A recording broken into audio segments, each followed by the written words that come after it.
오늘 우리가 읽은 본문 말씀을 보면 일명 탕자의 비유라 불리는 비유가 나옵니다. 저는 그동안 이 비유 말씀을 가지고 여러 번 설교를 하였는데 오늘도 또 다른 주제를 가지고 이 본문 말씀을 통하여 하나님이 주시는 영적인 은혜를 누리고자 합니다. 자, 그래서 오늘은 둘째 아들의 인생을 통해 보여지는 이 인생에 초점을 맞춰서 말씀을 보려고 합니다. 그래서 오늘 설교 제목은 한 사람 새 인생, 즉 한 사람에게 보여지는 새 인생에 대해서 좀 우리가 살펴보려고 합니다.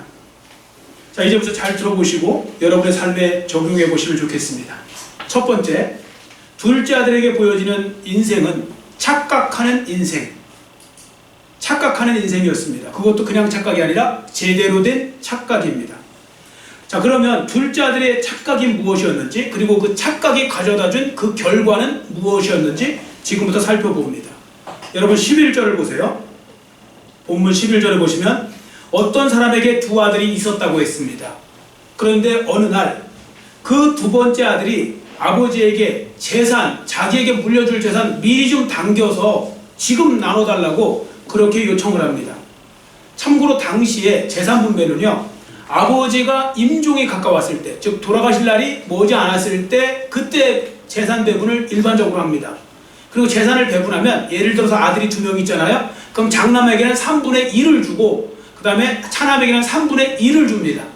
자, 이렇게 이제 어쨌든 이제 나누는데 아버지가 지금 건재하심에도 불구하고 둘째 아들이 자기가 받을 유산을 지금 미리 달라고 한 건 이건 불효 중에도 큰 불효예요. 불효막심한 일이요. 아버지를 죽은 사람 취급하는 아주 못된 행동이었던 것입니다.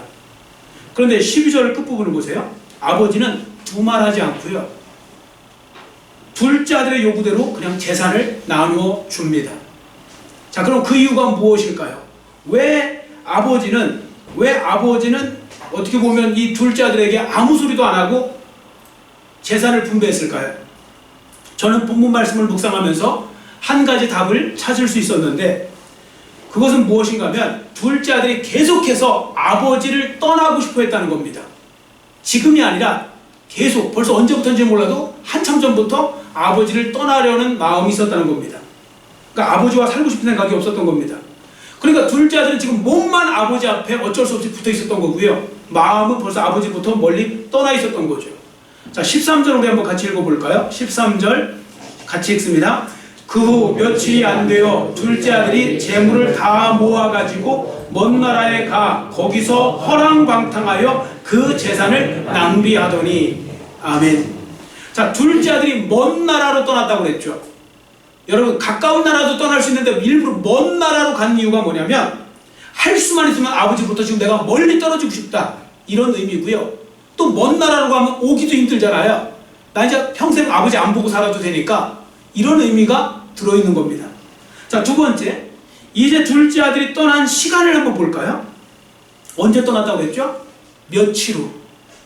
며칠이 안 되어서 그냥 떠납니다. 여러분, 예수님 당시의 재산 분배 방식을 아셔야 되는데요, 오늘날처럼 이렇게 뭐 돈으로 이렇게 하는 것이 아니고 보통 다 토지, 농경사회니까 토지나 아니면 또 유목민들이 많았으니까 이제 짐승들로 주는 거예요. 토지와 짐승으로. 그러니까 이 둘째 아들도 토지나 짐승으로 분배받은 겁니다. 자, 그런데 그가 13절에 보시면 며칠이 안 되어 갖고 떠났다고 그랬죠. 그것도 뭐라고 했습니까? 며칠이 안 되어 둘째 아들이 재산을 다 모아가지고 라고 그랬죠. 그럼 여러분, 다른 나라 갈 때 짐승 데리고 갈 수 없잖아요. 토지를 데리고 갈 수는 없잖아요. 그럼 이 말은 무슨 뜻인가 하면 현금화했다는 거예요. 다 현금화. 이 아들이 그 짧은 시간, 그 며칠 만에 재산도 팔고요, 그 토지도 팔고 짐승도 팔고 해서 현금화했다는 겁니다. 자, 그러면 잘 생각해 보세요. 지금도요, 여러분, 부동산 매각하는 거 쉽습니까? 어렵습니까? 그렇게 쉽지 않죠. 며칠 만에 매각할 수 있는 게 아니잖아요. 그거 살려고 하는 사람 만나는 거 쉽지 않습니다. 그래서 갑자기 급히 돈이 필요한다든지 그러면 어떻게 합니까? 급매물로 내놓죠. 그럼 급매물 중에 여러분들 예를 들어서 반값으로 지금 내놓잖아요. 그럼 내일이라도 바로 팔려요. 지금도 마찬가지입니다. 제가 받으려고 그러니까 오래 걸리잖아요. 반값 내놓으면요, 바로 내일 팔립니다. 아니, 오늘 팔릴 수도 있어요. 지금 둘째 아들이 어떻게 했는지 아시겠죠? 아버지가 애써 모아놓은 그걸 갖다가 자기가 모은 거 아니라고 그냥 너무 쉽게 금매물처럼 내놓아서 불과 그 짧은 며칠 안에 다 팔아버린 거예요. 뭐 반값으로 했는지 3분의 1값으로 했는지 모르겠지만 팔아서 그걸 현금화 시켜갖고 즉시 떠나버린 겁니다. 자, 생각해보세요. 얼마나 아버지랑 같이 있고 싶지 않으면 뭐가 그렇게 급해서 그 며칠 안에 그냥 떠났을까요? 그것도 그냥 금매물로, 그 아까운 줄도 모르고 금매물로 팔아서 왜 그렇게 했을까요? 자, 그래서 이 둘째 아들은 이렇게 보는 것처럼 언젠가부터 아버지를 좋아하지 않았던 거고요. 그 마음은 일찍이 아버지로부터 떠나 있었던 거고 기회를 노렸는데 마침 기회가 왔고 그래서 이런 행동을 벌인 것입니다. 자, 그러면 여러분 생각해 보세요. 이런 아들의 마음을 아버지가 알았을까요? 몰랐을까요? 알았죠. 여러분 다 사람은요 바보가 아니에요. 다 알아요. 상대편이 지금 나랑 있고 싶어 하는 건지, 얻고 싶어 하는 건지, 그 있고 싶지 않은 건지, 나랑 같이 살고 싶어 하는 건지, 떠나고 싶어 하는 건지, 나를 사랑하는 건지 아닌지 다 말장난해도 소용없어요. 다 알아요. 느낌으로 다 아는 거예요. 아버지가 벌써 아는 거예요. 이 둘째 아들이 지금 나랑 살고 싶은 생각이 전혀 없고 나랑 살고 있다는 걸 불행으로 여기고 있구나, 그런 생각을 한 겁니다. 그러니까 잘 보세요. 아들을 아버지는 사랑했거든요. 그러니까 아들을 사랑한 아버지가 아들이 나와 있는 걸 행복해하지 않으니 자꾸 떠나려고 하니 그럼 아들의 행복을 위해서 기꺼이 재산을 나눠준 것입니다. 왜냐하면 그게 사랑의 표현이니까요. 그래서 사랑하니까 떠나보냅니다, 이런 말이 맞는 말이더라고요. 사랑하니까 떠나보내는 거예요. 억지로 붙들어봤자 뭐 하겠습니까? 아무 소용없죠. 자, 그럼 생각해보세요. 왜 아들은 이렇게 아버지를 속히 떠나려고 했을까요? 저는 그 원인 중 하나가 제대로 된 아들의 착각 때문이라고 말씀드리고 싶습니다. 무슨 착각인가 하면 행복은 아버지를 떠나 자기 마음대로 살 때 주어지는 거라고 생각하는 이 착각이요. 잘 생각해보세요. 둘째 아들은 지금까지 자기는 아버지에게 구속되어 있다고 생각하는 거예요. 여러분 부모랑 같이 살면 아무래도 눈치 보이잖아요. 그렇죠? 돈도 마음대로 못 쓰죠. 또 집에 같은 집에 사니까 눈치가 보여서 세상 쾌락도 즐길 수가 없잖아요. 뭐 술 친구를 불러들일 수 있습니까? 뭔가 그런 그 마음대로 내가 못된 짓을 할 수 있습니까? 못하잖아요. 눈치 보여서. 내 집에서 아버지 어머니가 계신데, 자, 그러니까 떠나고 싶은 거예요. 그래서 자기 마음껏 방탕하게 살고 싶어서 떠나고 싶은 거예요. 그래서 이 둘째 아들은요 정말로 행복하기 위해서는 자기에게 꼭 두 가지가 필요하다고 생각한 거예요. 하나는 아버지를 멀리 떠나는 일이 필요하고요, 또 한 가지는 충분한 돈이 필요하다고 생각한 거예요. 자, 그래서 이 말씀을 우리가 이제 보는 건데요. 자, 본문 내에 보세요. 이게 사실이라는 걸 알 수 있습니다. 13절 하반절에 보시면 13절 하반절에 먼 나라에 가 거기서 허랑방탕하여 그 재산을 낭비하더니, 이렇게 기록하고 있죠. 허랑방탕한 생활? 이 말은 무슨 뭐 내가 실력을 개발하기 위해서 무슨 학원에 등록해서 돈을 내고 뭐 이런 이야기가 아니잖아요. 그냥 술 먹고 그냥 여자들과 막 어쨌든 온갖 못된 짓 하면서 그냥 살았다, 그 말입니다. 표현하기가 그렇지만요. 자, 어떻게 할 수 있는지, 자 30절 우리 읽어볼까요? 자, 본문 30절 큰아들이 자기 동생을 향해서 뭐라고 하는지 우리 읽어봅니다. 30절 같이 읽습니다. 아버지의 살림을 창녀들과 함께 삼켜버린 이 아들이 돌아오매 이를 위하여 살찐 송아지를 잡으셨나이다. 아멘. 큰아들에 의하면 동생은요 창녀들과 창기들과 노느냐고 거기다 돈을 그 짧은 시간에 다 허비해버렸다는 겁니다. 물론 큰형은 지금 동생을 좋아하지 않았어요. 그래서 과장이 섞였을 수는 있어도 이 13절과 연결시켜 보면요 13절 허랑방탕했다고 그러잖아요. 그러니까 어느 정도 일리 있는 말이에요. 그리고 또 실제로 그래요. 사람이 돈 쓰는 거 그런 유흥적으로 돈을 쓰면 돈이 금방 나가요. 사람들이요 막 유흥적으로 돈 쓰는 거 보면 장난 아니에요. 그러다가 또 집에 와서는 막 부인 보고 치약 아껴 쓰라고 하고 뭐 이러고 앉아있죠. 어쨌든 금방 다 이제 잃어버린 겁니다. 둘째 아들은 행복이라는 것이요 멀리 있는 것인 줄 착각하고 멀리 이방 나라까지 떠나갔던 거고요. 세상적인, 그러니까 행복이 세상적인 쾌락에서 얻을 수 있는 것인 줄 알고 착각하여서 허랑방탕한 삶을 살다가 결국 비참한 인생의 주인공으로 추락해버리고 만 것입니다. 더 안타까운 것은 둘째 아들 역시 모든 것을 다 잃어버리기 전까지는요 도무지 착각에서 벗어나지 못했다는 겁니다. 그러고 보면 사람은 참 똑똑한 척해도요 나약하고 우둔하고 어리석어요. 그런 말이 옳은 겁니다. 왜냐하면 다 잃어버리기 전까지는요, 그 착각에서 벗어나지 못하는 경우가 너무 많기 때문에요. 실제로 향락에 빠진 사람들 보잖아요. 그런 사람들 보면 잠시 누리는 그 쾌감, 그걸 누릴 때 오는 그 쾌감이 있어요. 말초신경 자극하는 그 쾌감 때문에요, 그걸 행복이라고 여기는 거예요. 그런데 절대 그게 행복이 아니거든요. 저도 목회자로서 이런 유혹에 빠져있는 많은 성도들을 상담도 해보고 하나님 말씀으로 권면도 해보고 했거든요, 지금까지. 그런데 제가 그렇게 권면해서 돌아오는 사람은 거의 없어요. 안 들어요, 말. 그래서 어떤 때는 하지 말아야 되겠다는 생각도 들어요. 왜? 해봤자 소용없어요. 심지어 하나님께서요, 목회자를 통해서 막 꿈을 통해서도 막 경고도 하시고 막 그러세요. 그런데도요, 그렇게 하잖아요? 안 들어요. 왜 그런가 하면 내가 옳다고 생각하는 거예요, 그 순간에는. 왜? 착각해서요.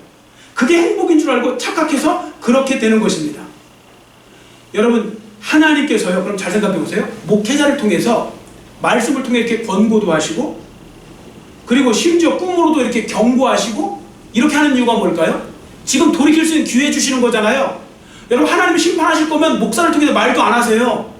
경고도 안 하세요. 뭐 꿈이든 뭐든 말씀이든 경고 안 하신다니까요. 바로 심판해 버리시죠. 근데 경고를 하는 이유는 뭐냐? 돌이킬 기회를 주시는 거예요. 근데 대개 못 돌이키더라고요. 그만큼 유혹이 강해요. 세상의 유혹은요, 어떤 것보다도 정말 강해서요, 그걸 못 돌이켜서 결국은 다 잃어버리고 망하고 결국 얻어맞고, 그런 다음에 그때서 대개 이제 돌아오면 그때 돌아오고, 안 돌아오는 사람은 끝까지 안 돌아오고, 그렇게 망해버리고 말더라고요.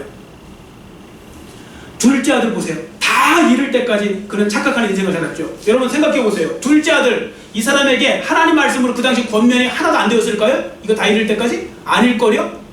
분명히 이 사람한테 좋은 이야기 해준 사람이 있었을 겁니다.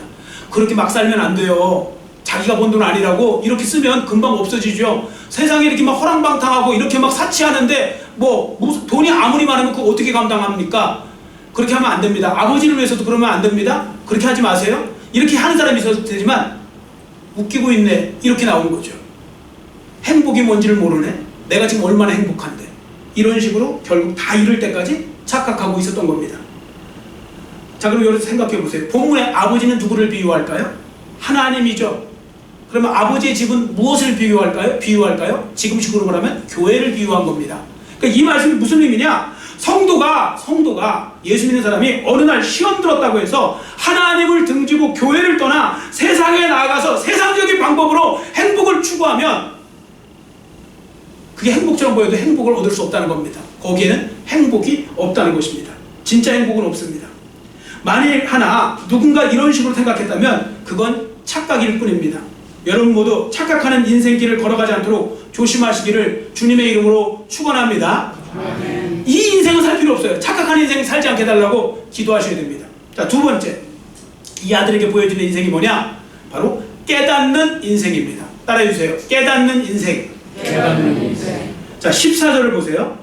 여기에 보시면 아버지를 떠나 자기 마음대로 허랑방탕하게 살았던 둘째 아들이 결국에 어떤 지경에 놓였는지 읽어봅니다. 14절 같이 읽습니다. 다 없앤 후 그 나라에 크게 흉년이 들어 그가 비로소 궁핍한지라. 아멘.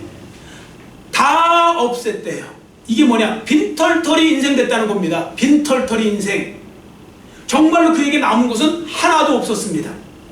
여러분 기억하시기 바랍니다. 예수님을 믿는 사람들은 하나님을 소홀히 여기면 남는 것이 없게 됩니다.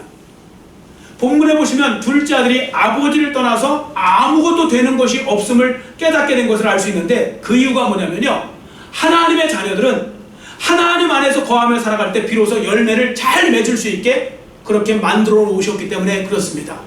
예수 안 믿는 사람하고 여러분 비교하시면 안 됩니다. 예수 안 믿는 사람들은요, 세상에서 성공하고 하는 것도 자기들 마음대로 할 수 있어요. 어차피 그분들은 그 자체가 그 저주받은 인생 속에 있는 거기 때문에 어차피 끝은 불행이니까. 근데 예수 믿는 사람들은요, 하나님이 그렇게 만들어 놓지를 않으세요. 그래서 하나님 안에서 열매를 맺게, 하나님과 붙어 있어야 열매를 맺게 만들어 놓으셨다고요. 자, 예수님의 말씀을 읽어볼까요? 요한복음 15장 5절 같이 읽습니다. 나는 포도나무요 너희는 가지라. 그가 내 안에 내가 그 안에 거하면 사람이 열매를 많이 맺나니 나를 떠나서는 너희가 아무것도 할 수 없음이라. 아멘. 여러분 예수님이 허언하셨을까요? 예수님은 허언하시는 분이 아닙니다. 근데 예수님이 분명히 말씀하셨거든요. 예수 믿는 사람들이에요. 저기는 안 믿는 사람들 얘기하는 것이 아니라 예수 믿는 사람들을 향해서 너희가 나를 떠나서는 아무것도 할 수 없을 거다. 열매도 못 맺는다. 열매 맺는 것처럼 보이지? 마지막에 뚝 떨어진다. 여러분 저는 가끔씩 그런 생각을 해봐요. 농부들 안타까운 일을 우리 경험하잖아요. 뭐 사과 농사, 배 농사 열심히 져서 잘 되는 것 같아요. 잘 되는 것 같은데 나중에 딸 때쯤 갑자기 폭우가 쏟아지고 태풍이 와서 싹 떨어지면서 그냥 못 쓰게 되는 거. 될 듯 안 되게 만들어 놓는단 말이죠. 예수님 안에 있어야 열매를 맺는다? 그 말이 맞는 것입니다. 여러분 하나님 말씀을 그대로 믿으시고 여러분들 이 영적 원리를 아시고 항상 주님 안에 거하기 위해서 힘쓰시는 여러분 모두의 삶이 되시기를 축원합니다. 자 이제 둘째 아들의 그 다음 상황을 보겠습니다. 자 15절 16절을 보시면 둘째 아들이 이제 다 망한 다음에 살아야 되지 않습니까? 그래서 뭘 할까 하다가 돼지를 키우는 사람 찾아가서 또 이게 협상이 잘 돼서 그 사람의 머슴이 돼요. 그랬더니 그 사람이 이야기했겠죠. 이제 내가 내 머슴이 되면 월급도 주고 뭐 먹고 살게 해주겠다. 뭐 그래서 했을 겁니다. 그런데 갑자기 흉년이 되니까 이 사람도 약속을 못 지키겠는 거예요. 그래서 결국 이 사람은 월급은 고사하고 먹을 것도 없는데 거기에 보시면 돼지가 먹는 쥐염 열매도 주는 사람이 없대요. 쥐염 열매는 약간 콩 종류의 어떤 그런 식물이라고 생각하시면 되는데 돼지가 먹는 쥐염 열매도 못 먹었다는 말은 좀 리얼하게 표현하면 무슨 말입니까? 돼지만도 못한 인생이 되었다. 그런 의미잖아요. 돼지가 먹는 쥐염 열매도 못 먹는 인생이 된 겁니다. 여러분 저는 본문 말씀을 묵상하면서 깨닫게 된 것이 두 가지가 있습니다. 먼저 둘째 아들은요. 사람이란 존재는 믿을 바가 못 된다는 것을 뼈저리게 깨달았을 거라는 걸 저는 본문을 통해 느끼게 되었습니다. 왜 그런가 하면 나중에 보니까 다 떠난 거예요. 자 먼저 자기 돈을 흥청 막 쓰면서 막 술 친구들 불렀을 때 여러분 얻어먹을 때는요 사람들이 막 모이잖아요. 막 내가 쏜다고 하니까 그때 와서 막 아부 떨며 야 너 대단하다 야 난 너 진짜 친구다 뭐 이러면서 나는 너 베스트 프렌드가 되고 싶다 뭐 별소리 다 하잖아요. 온갖 립서비스 다 하잖아요. 그러면 그때 진짜인 줄 알잖아요. 그래서 여러분들이 뭔가 잘 되실 때 여러분 붙는 사람들은 모르는 거예요. 좋은 사람일 수도 있고 아닐 수도 있어요. 진짜 내가 어려워질 때 나한테 붙어있는 사람이 진짜 좋은 친구인 거죠. 그런 부분들을 여러분들이 아셔야 됩니다. 지금 이 술 친구들이 다 떠나버렸어요. 자기들이 이제 뭐 먹을 거 있나 했더니 먹을 것이 없고 오히려 지금 자기한테 불리하게 생겼어요. 혹시 나한테 돈 꺼달라고 그럴까봐. 그래서 떠나버려요. 다. 자, 두 번째. 돈을 갈취하게, 더 많은 돈을 갈취하기 위해서 또 창기들을 보세요. 온갖 달콤한 말로 내가 사랑하는 거 알죠? 뭐 이러면서 막 그랬던 그 창기들 다 어디 갔습니까? 다 떠났죠? 돈이 없어지니까. 자, 이 또 양돈업자, 돼지를 치는 사람, 이 사람도 막 큰 소리, 내가 너 먹여 살릴게 뭐 이렇게 했는데 결국 흉년 되니까 자기 약속 못 지켰죠? 그래서 이 아들이 생각해보니까 사람은 정말 믿을 만한 존재가 아니구나. 온갖 달콤한 말을 다 해도 지한테 불리하면 금방 모르는 척하는 것이 인간이구나. 인간의 간사함이구나. 그나마 정말로 그래도 믿을 분은 아버지셨구나.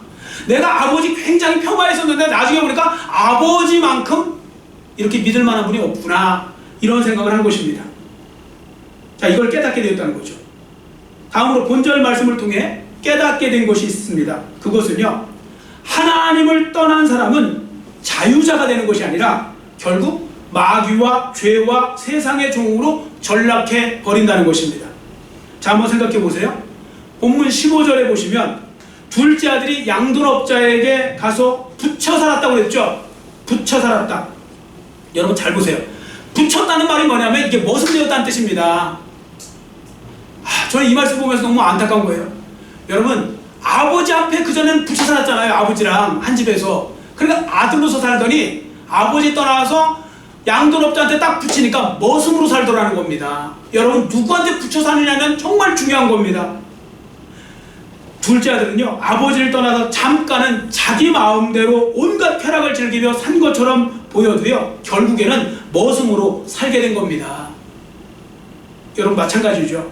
하나님을 떠난 인간은 잠시 동안은 자기 세상을 만든 듯하고 모든 것이 자기 마음대로 될 줄로 생각하지만 결국에는 마귀와 죄와 세상의 노예가 되어버리는 것이죠. 결국은. 그래서 정말로 깨달음 있는 성도들은요, 죽으나 사나 주님 안 떠납니다. 예수 믿는 사람들, 여러분들 예수 믿기 포기하고 시험 들었던 뭐 했던 떠나잖아요, 세상으로. 여러분들은 혼자 마음대로 사실 수 있을 것 같죠? 절대 그렇지 않습니다. 지금 세상에 많은 사람들은요, 자기가 내 주먹 믿고 살고 자기 마음대로 살고 그런 것 같잖아요. 택도 없는 소리입니다. 자기 마음대로 사는데 맨날 죄 짓고 살고 죄 짓지 말아야지 하면서 죄 짓고 살고 뭐 이렇게 하면서 이렇게 살고 그렇게 합니까? 그게 뭐냐면 종이 되어서 그런 겁니다. 하나님 믿는 사람들이요, 그래서 예수 믿고 예수님을 떠나면 안 되는 것이, 예수님을 떠나면 자유자가 되는 것이 아니라 그때부터 망하는 길로 가는 겁니다. 다행히도요, 둘째 아들 보세요. 늦게라도 이 사실을 깨달았습니다. 그 깨달음이 있었기에 그는 회복의 은혜로 나아갈 수 있게 된 거죠. 여러분, 잘 깨닫는 인생이 되시기를 축원합니다. 말씀을 읽고 설교를 듣고 기도를 하고 뭐 이런 거 할 때요, 하나님께서 주시잖아요. 깨달음을 주신다고요. 그런데 그걸 거부하지 말고 그대로 순종해야 복의 길로 갑니다. 근데 대개는 무시해버려요. 왜? 그렇게 하기에는 너무 어떤 그런 부분에 있어서 너무 내가 놓치고 싶지 않은데 그렇게 되면 안 됩니다. 그러면 헛된 인생, 허망한 인생으로 빠져버리게 되는 거죠. 제대로 된 인생, 올바른 인생으로 여러분 살아가시기를 축원합니다. 자, 세 번째, 둘째 아들에게 보여지는 인생은요, 회복의 은혜를 누리는 인생입니다. 세 번째는 회복의 은혜를 누리는 인생. 여러분, 저는 본문 말씀을 묵상하면서 둘째 아들이 잘한 일이 있다는 것을 이번에는 이 부분도 좀 생각해 보게 되었어요. 생각해 보니까 둘째 아들 이 부분을 생각하는데 둘째 아들이 잘한 일도 있더라고요. 뭘 잘했느냐? 이렇게 갑자기 쫄딱 망했는데도요, 도적질, 강도질 안 한 거 잘한 거잖아요. 그쵸? 그래도 가서 돼지 치는 사람 되겠다 하면서 했던 건 잘한 거예요. 또 사람이 쫄딱 망하면 극단적인 선택도 하고 막 그러거든요. 근데 자살이나 이런 극단적인 선택을 안 한 것도 잘한 일입니다. 뭐 여러 가지 잘한 일이 있더라고요. 그 중에 제일 잘한 일이 있습니다. 그게 바로 뭐냐면 염치불구하고 체면 생각하지 않고 돌이켜서 아버지 집으로 돌아왔다는 겁니다. 이게 제일 잘한 일입니다. 왜 그런지 아세요? 엉키고 잘못된 그의 인생이 왜 거기서부터 어디부터 시작됐습니까? 아버지를 떠나는 데서부터 시작됐잖아요. 그러니까 회복되고 싶으면 원위치로 와야죠. 그의 인생을 회복시키기 위해서 가장 먼저 이루어질 일은 아버지께로 돌아오는 겁니다. 그래서 둘째 아들은 자기의 인생이 지금까지 잘못되었음을 깨달은 후에 다시 제자리로 돌아가기 위해서 결심한 거죠. 여러분, 이거 쉬운 거 아닙니다. 많은 사람들은요, 엉뚱한 데서 고집 부려요. 엉뚱한 데서 체면 따지고 앉아있고 엉뚱한 데서 자존심 따지고 앉아있어요. 내가 그래도 자존심이 있지, 내가 체면이 있지, 내가 염치가 있지, 어떻게 아버지 돈 다 낭비하고 또 아버지한테 돌아갈 수 있어? 아니요. 그건 잘못 생각하는 겁니다.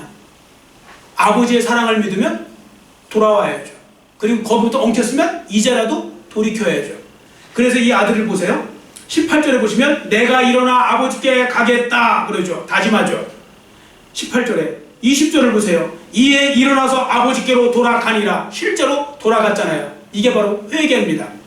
돌이켜서 고쳐서 돌이켜서 가는 거잖아요. 여러분, 이 장면을 한번 생각해 보세요. 저 이 장면을 생각해 봤어요. 아버지를 떠나 세상에 나가서 자기 마음대로 살면 행복할 줄 알았는데 정반대로 다 잃어버리고 사람들도 다 나를 속이고 배신하고 떠나가고 아무것도 남은 것이 없고, 그러니까 세상에 여러분 돈 잃고요, 사람 잃고 다 하잖아요. 그때 느낌은 당해본 사람만 알아요. 얼마나 외롭고 처량하고 궁상맞고, 그리고 막 나그네 같은 인생이 돼버리고 정처 없이 떠나고 뭐 이런 정처 없이 떠돌아다니는 것 같고 막 이런 느낌이요. 그 느낌을 다 가지고 지금 둘째 아들이 돌아오고 있는 것입니다. 너무나 외롭고 가난한 상태, 처량한 상태가 되어 돌아오는데, 제가 이 말씀을 묵상하는 동안에 떠오르는 찬양이 있더라고요. 멀리 멀리 갔더니 처량하고 고나며 슬프고도 외로워 정처 없이 다니니 예수 예수 내 주여 지금 내게 오셔서 떠나가지 마시고 길이 함께 하소서.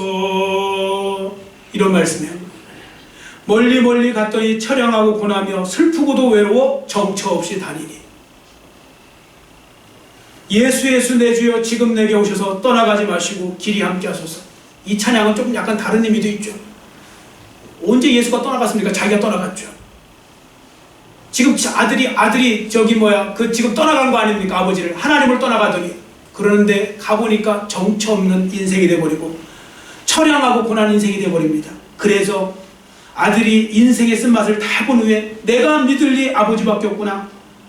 나는 정말 이 사람이 나를 사랑한 줄 알았더니 나를 정말로 사랑했던 분은 사랑한다 소리 한 번도 안 했던 아버지셨구나.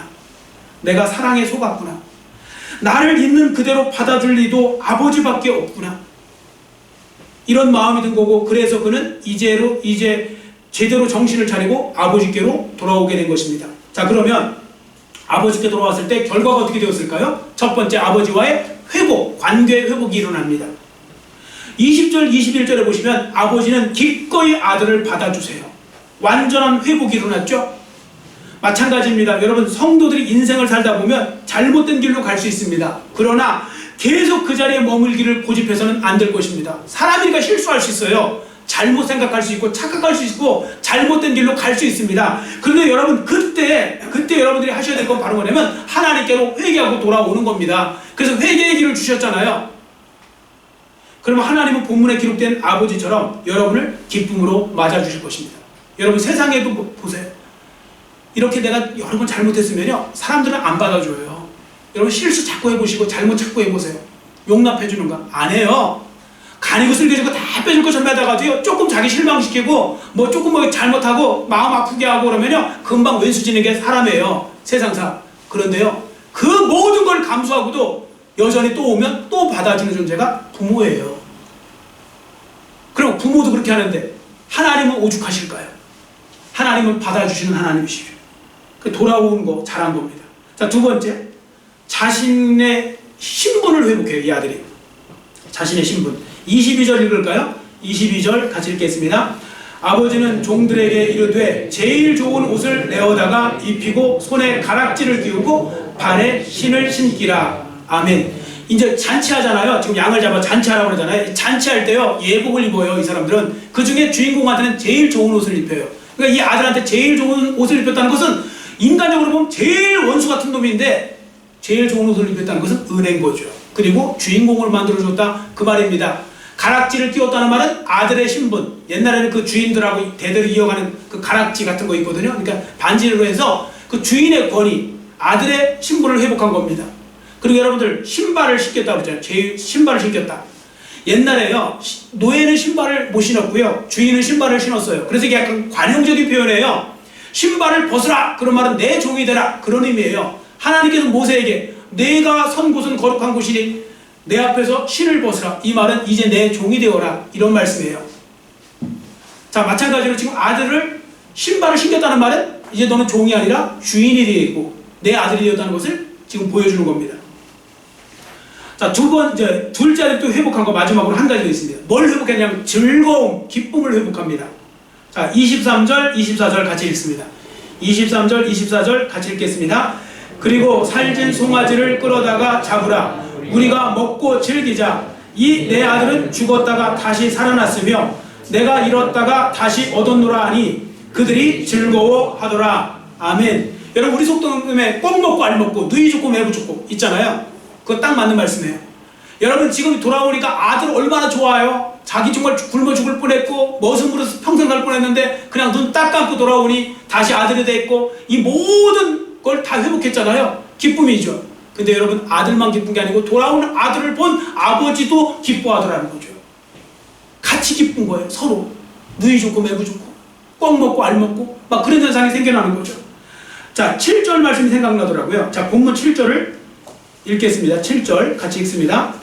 내가 너희에게 이르노니 이와 같이 죄인 한 사람이 회개하면 하늘에서는 회개할 것 없는 의인 99으로 말미암아 기뻐하는 것보다 더하리라. 아멘.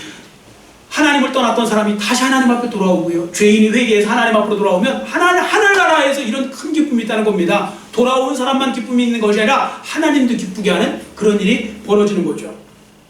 여러분, 말씀을 마치겠습니다. 우리도 인생을 살다 보면 둘째 아들과 같이 이렇게 착각하며 살 때가 있습니다. 그럴 때 우리는 기도해야 됩니다. 돌이키게 해달라고, 깨닫게 해달라고. 여러분, 착각하는 인생이 되지 않도록 기도하시고요. 그리고 착각했으면 잘 깨닫게 해달라고 기도하시고요. 혹시 지금 제가 착각하는 인생 살고 있지는 않은지 깨닫게 해달라고 하시고, 그리고 깨달으셨으면 하나님께로 즉시 돌아오는 그런 회복의 삶을, 회복의 은혜를 누리는 인생이 되게 해달라고. 그러니까 이 세 아들은, 이 아들은 세 가지의 인생을 사는 거죠. 착각하는 인생, 깨닫는 인생, 회복하고 돌아오는 인생. 여러분, 기왕이면 착각하는 인생은 살지 마시고 회복하고 돌아오는 인생, 그리고 깨닫는 인생 잘 사셔서 하나님 안에서 하나님도 기쁘시게 해드리고 여러분들도 승리하고 진짜 행복한 행복을 누리는 삶이 되시기를 간절히 빌고 원합니다. 기도하겠습니다. 사랑의 하나님 아버지, 감사합니다. 오늘은 돌아온 탕자 비유를 통하여서 한 사람 세 인생이라는 제목을 가지고 하나님의 말씀을 보았습니다.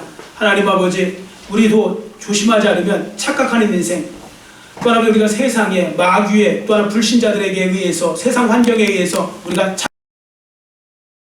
날마다 정신 차리게 해주시고 깨달아서 착각하는 인생이 아니라 아버지, 날마다 잘 깨닫는 인생 되게 하시고, 그래서 우리가 주님을 결코 떠나지 말고 주님 안에 거하면서 항상 주 안에서 진짜 행복을 누리며 살아갈 수 있는 하나님의 자녀들 되게 하시고, 지금도 착각하여서 멀리 떠나가고 있는 사람들 이제라도 깨닫게 하셔서 돌이켜서 그들도 참 행복으로 돌아올 수 있는 그런 모두 축복된 삶이 될 수 있도록 은혜 더하여 주시옵소서. 감사드리오며 예수님의 이름으로 간절히 축복하오며 기도드렸사옵나이다.